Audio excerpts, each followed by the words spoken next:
보수가 누가 진짜 보수냐 이 보수 경쟁을 이제 자유한국당하고 이제 하고 계시는 거고 네. 아마 이제 그것의 선택의 결과가 그 리트머스 시험지가 아마도 이번 지방선거가 아닐까라는 네. 생각이 좀 드는데요. 생각보다 컨벤션 효과가 그렇게 크진 않았던 것 같습니다. 지지율이 네. 이게 확 오르지 않고 정체 혹은 하락 이런 네. 수준이에요. 그래서 당내선 좀 어떻게 분석을 하십니까? 뭐 지금 말씀하신 대로 창당한 지가 지금 한 2주 정도 됐는데 네. 그 지지율이 물론 이제 평창올림픽 기간이었기 때문에 그런 컨벤션 맞습니다. 효과를 못 봤던 예. 부분들도 있고요. 또 국민의당이 통합하는 과정에서 워낙 큰 내용을 겪어서 네. 그 출혈이 너무 컸던 부분들도 있고 또 유승민, 안철수 두 분의 어떤 조합 속에서 국민들이 기대했던 부분들이 있는데 네. 뭐 선수가 교체되는 그런 과정들도 있고 그래서 여러 가지가 복합적으로 있는 것 같습니다. 다만 지금의 상황을 구성원들이 어떻게 보고 있냐 이것도 중요한데요. 네. 뭐 위기감을 느끼고 있습니다. 특히 그것이 어떤 저희가 두 개 정당 힘을 모아서 더 큰 시너지를 내고 그 속에서 이 국회에 어떤 꽉 막혀져 있는 이런 상황들을 돌파해 보고자 했는데 네. 그런 역할들이 국민들 지지 속에서 나올 수밖에 없는 그렇죠. 거거든요. 근데 예. 그것이 완성되지 못한다면 역할을 못하게 되는 거잖아요. 그럼 통합할 이유가 없었던 거죠, 사실은.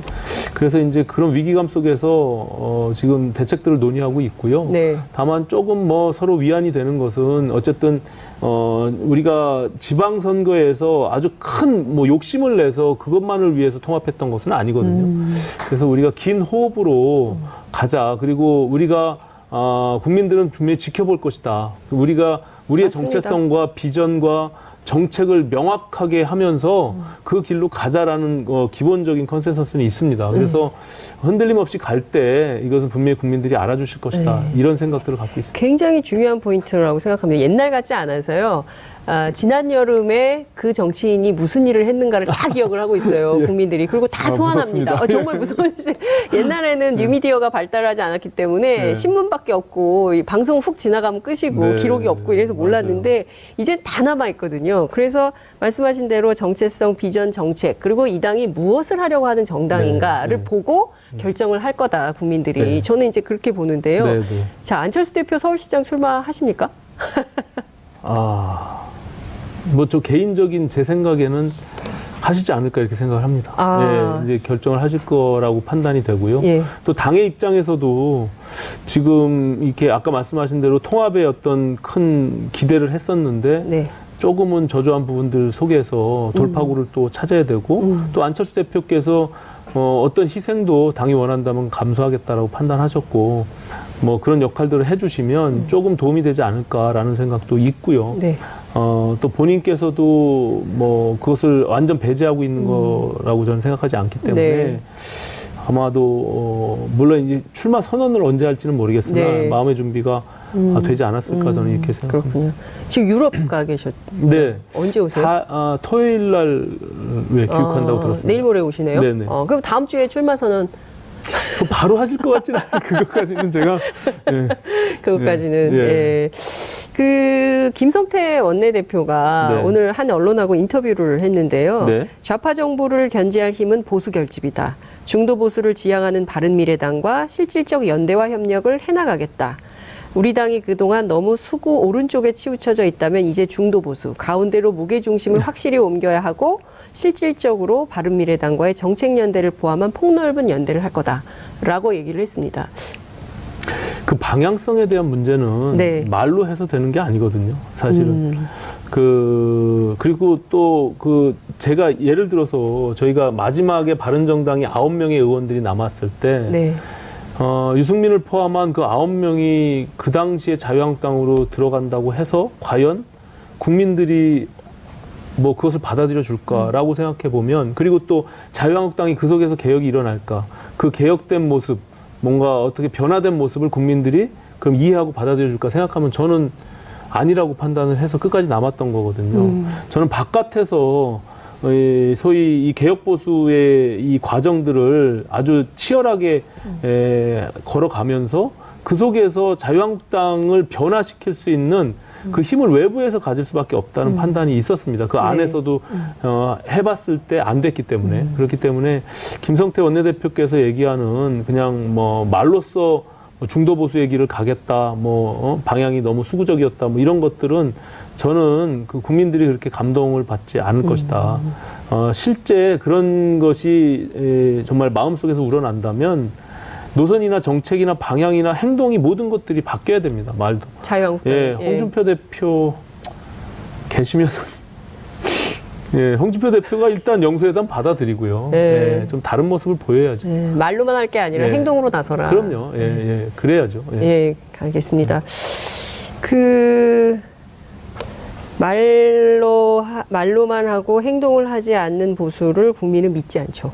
안 믿습니다. 예, 그럼요. 예, 믿을 수가 없는 건데, 이를테면, 근데 정치권에서 이런 얘기가 흘러다녀요. 그 무공천 선거연대. 그러니까 이를테면, 그 후보가 마땅한 후보가 없어서 예컨대 서울시장을 안철수 대표가 출마를 한다면 네. 바른미래당에서 네.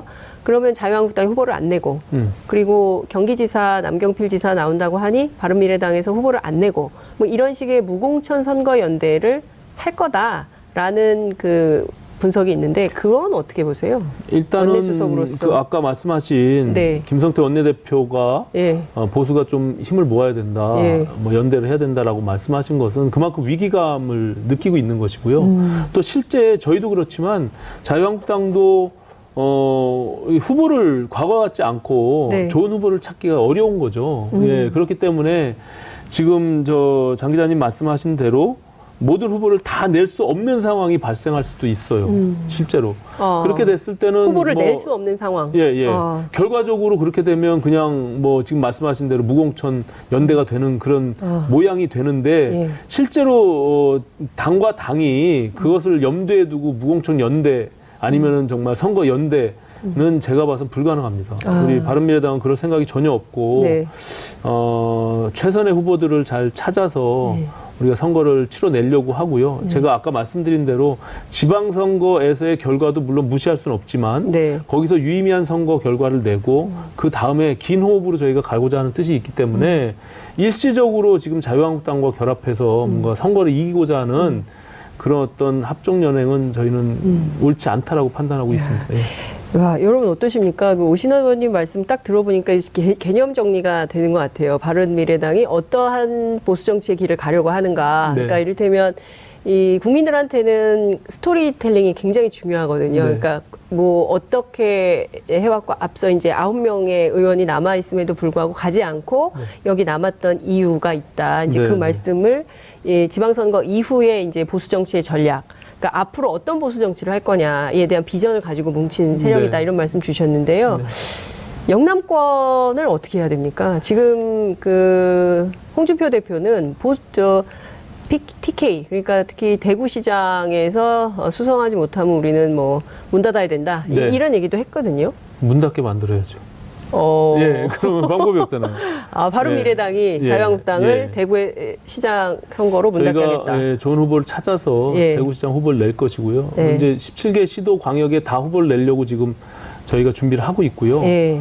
그 과정 속에서 뭐 홍준표 대표가 본인이 발언한 물론 이제 말을 너무 많이 바꿔서 모르겠지만 예, 그 대구시장이 당선이 안 되면 지금 네. 현재 권영진 대구시장인데 그렇죠. 그러면 뭐 문 닫겠다고 말씀하셨으니까 저희는 뭐 지금 이제 영남 쪽에서 국민의당의 과거의 그 당세는 그 뭐 좀 미약했던 부분들이 있습니다. 반대로 네. 뭐 우리가 호남에서 그랬듯이 하지만 기존의 그 대구에서도 네. 개혁을 바라는 보수 지지층들이 분명히 있고요. 특히 젊은 층을 중심으로 해서 예. 대구가 아시다시피 17개의 광역시도 중에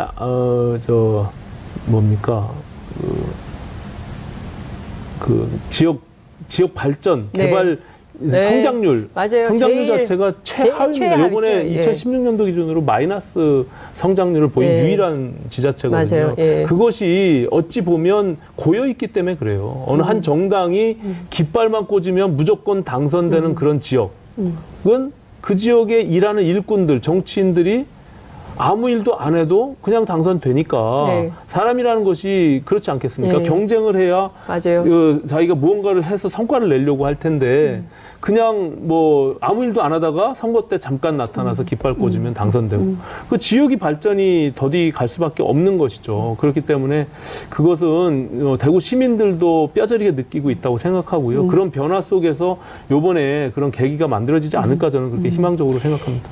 저희가 대구 경북 지역 현장 취재를 다녀보면 국회의원 얼굴 못 본대요. 선거 때만 보고 당연히 서울에 사는 걸로 생각하고 자기들은 그렇게 얘기한다 그러더라고요. 예전에 아우 서울에서 큰일 해야지 왜 여기 동네 시골에 왔냐 이런 얘기를 한다는 거예요. 그 인식이 바뀌어야 되지 않겠어요? 70%막 이렇게 지지를 해주니까 네. 그렇게 오만해질 수밖에 없죠. 그리고 뭐 서울만 해도 네. 아시다시피 뭐 강남, 서초 이런 지역은 과거의 보수 정당, 네. 또 어느 지역은 뭐 호남의 어느 지역은 뭐 과거에 맞아요. 지금 민주당 네. 이렇게 되어 있었지 않습니까? 네. 근데 그런 것들을 인식을 깨야 됩니다. 그러니까요. 예, 그래야 네. 뭔가 새로운 것들이 자꾸 맞습니다. 이렇게 예. 샘솟게 되는 것이죠. 예. 그러니까 저는 이번 선거는 굉장히 독특하게 지역주의가 깨지는 그런 선거의 유형이 되지 않을까 이런 기대를 좀 해보는데 저희가 의원님 사실은 이게 바른미래당이 출범하면서 네. 정말 동서화합에 네. 그리고 그 속에서 뭔가 상징적인 그런 정당을 출연시키고자 했던 것도 하나의 목표였거든요. 네. 근데 이제 국민의당 내용이 좀 너무 커져가면서 그것이 좀은 무색해졌는데. 그게 좀 불편하지 않으셨어요? 바른정당 의원님들 입장에서는? 저희는 근데 그럼에도 불구하고 불편했죠. 네. 왜냐하면 태생적으로 좀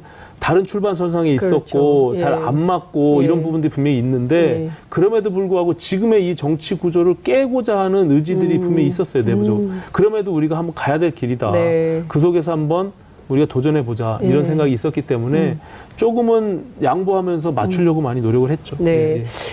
어제 문재인 대통령이 대구에 가셔서 2.28 운동 네. 이 기념식에 가셔서 하신 말씀이 이 대구의 뿌리가 보수가 아니다. 네. 그리고 사실 실제로 그랬지 않습니까? 그렇습니다. 이승만 예, 예. 독재에 예. 대해서 1960년에 제일 먼저 학생민주화 운동을 한 게 대구였거든요. 네. 그리고 나서 이제 그 3.15 마산의거 그리고 4.19 혁명 이렇게 이어진 이 물줄기가 있거든요. 그런 측면에서 보면 사실은 일종의 이제 그 박정희 전 대통령의 18년 통치가 네. 대구의 영남의 정치를 왜곡시켰다 이렇게 볼 수도 있지 않을까요? 물론이죠. 그런 부분들이 없잖아 있죠. 네.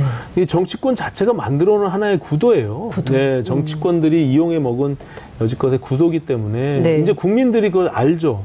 네, 그리고 아까 말씀하신 대로 DNA 자체가 어떻게 대구 영남권에 있는 국민들은 네. 보수가 되겠습니까? 맞습니다. 물론 이제 그 환경 자체 속에서 부모로부터 받는 여러 가지 그런 어떤 환경 속에서 그런 것들이 무의식 중에 생겨날 수 있을지는 모르겠으나 네. 저는 그렇다고 보지 않습니다. 그 속에서도 분명히 뭔가 문제의식을 갖고 네. 새로움들을 추구하는 그런 세력들이 분명히 있다고 보고요. 그것이 지금 젊은 층에서부터 네. 예, 저는 분명히 불어나고 있다라고 예. 생각하고 이번 지방선거에서 분명히 그것이 드러날 것이다 이렇게 확신합니다. 네. 예. 개헌 좀 여쭤볼게요. 네. 이게 지금 6월 개헌과 관련해서 역시 자유한국당만 지금 반대를 하고 있어요. 다른 정당들은 지금 함께 네. 논의를 좀 해가고 있는 건데요. 봤더니 권력구조 개편안과 관련해서는 지난 대선 때 유승민 후보하고 문재인 대통령하고 똑같더라고요. 네. 4년 중임제. 네. 네. 네. 그런데 이 국무총리 투표는 국회가 좀 하자 이런 입장이세요. 이제 개헌 말씀하셔서 그런데요. 네. 사실은 이게 정말 진정성 있게 개헌을 원하느냐. 그리고 오히려 국민들의 요구는 지난 촛불 민심을 통해서 네. 정말 이 새로운 시대를 열어달라라는 그렇습니다. 것이 예. 분명히 담겨 있거든요. 맞습니다. 그런 측면에서 보면 국회가 정말 절실하게 이 논의를 해야 됩니다. 맞습니다. 근데 예. 너무 안이하게 대처하고 특히 그리고 자유한국당이 그것은 국민들과 약속이었잖아요. 공약이었고 그것을 하기 위한 노력을 통해서 뭔가 진정성을 보일 때 안 됐을 때는 용서가 되지만 저런 식으로 말 바꿔서 무슨 선거에 유불리는 그거는 나중 문제죠. 그렇죠. 저는 그 부분에 대해서 좀 문제 제기를 하고 또 한 가지는 네. 정말로 우리가 개헌을 6월 개헌을 원한다면 저는 대통령께서도 조금은 기다려 주셨으면 좋겠어요. 왜냐하면 대통령께서 대통령 개헌안을 내는 순간 저는 불가능하다고 봅니다. 왜냐하면 자유한국당이 안 받을 테니까요. 그렇죠. 자유한국당을 설득하지 않고는 안 되죠. 200석을 넘길 수가 없지 없죠. 않습니까? 맞습니다. 현실적으로. 예. 그러면은 저는 자유한국당에도 그렇게 얘기를 하는 겁니다. 그러면 당신들은 개헌을 걷어찬 세력이 돼버린다. 네. 정치적으로도 구석에 몰리기 때문에 그런 무모한 짓을 하지 말고 절실하게 개헌 논의를 해라. 네. 해서 그 내부적인 내용 속에서 서로 뭔가 조정이 안 돼서 그것이 불가능해졌을 때는 다음 시기로 좀 미루더라도 그렇죠. 예? 예. 그렇게 하지 않고 그게 정치죠, 그게. 지금은 예. 선거 때문에 뭐 저 상대를 욕하면서 예. 약속한 것들을 뒤로 미뤄서 예. 무슨 올해 안에만 하면 된다는 식으로 하는 것은 국민들이 받아들이기 어려울 것이다. 저는 이렇게 생각하고요. 이게 그러니까 민주당과 대통령도 한국당도 정말 개헌의 의지가 강했었던 그렇죠. 예, 예, 그런 맞아요. 당이었거든요. 예. 그렇기 때문에 그런 마음들이 있다면 지금이라도 조금만 저희가 마음을 열고서 조정해 나가면요. 다 준비되어 있습니다. 네. 수년 동안 맞아요. 개헌안들이 아주 국회에 켜켜이 쌓여 있고요. 금방 뭐 한 2주일만 논의하면 다 나오거든요. 네. 그렇기 때문에 마음이 문제인 것 같아요. 예. 근데 서로 제가 봐서는 약간 생각들이 좀 다르다. 아, 그 마음을 어떻게 녹이죠? 아, 그것도 정치일 텐데요. 얼어붙은 마음을 녹여서 좀 한 테이블에 앉아서 정말 국민들이 요구했던 새로운 시대. 촛불혁명 이후에는 좀 나라가 달라져야 되잖아요. 네. 언제까지 이렇게 마치 대한민국 전체가 세월호인 것처럼 그렇게 네. 살 수는 없기 때문에 네. 새로운 대한민국을 원했던 혁명이었습니다. 지난 촛불혁명은. 그렇다면 국회가 그걸 받아서 그 마음을 좀 의원님이 좀 원내 수석께서 녹여주세요. 이게 녹여주세요. 참 예? 이게 양극단에서 싸워서 내가 네.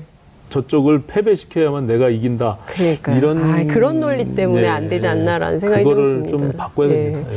아, 시간이 다 돼서 이제 마무리를 아, 해야 그래요? 될 것 같은데요. 너무 이렇게 재밌게 빨리 갔나요? 그러니까요. 너무 훅 갔죠. 예. 다음에 또 나오세요. 예. 끝으로 어제 박근혜 전 대통령 30년 징역형 네, 네. 구형 받았습니다. 네. 어떻게 보십니까? 대한민국 역사로 봐서는 정말 안타까운 상황이고요. 사실은 뭐 전직 대통령들이 하나같이 이렇게 구속돼서 맞아요. 형을 받는 것은 우리 대한민국 국민들한테도 참 불행한 역사죠. 맞습니다. 그래서 다시는 이런 일이 반복되지 않도록 하기 위해서도 아까 말씀드린 개헌을 통해서 새로운 시대를 열어가야 될 것이고요.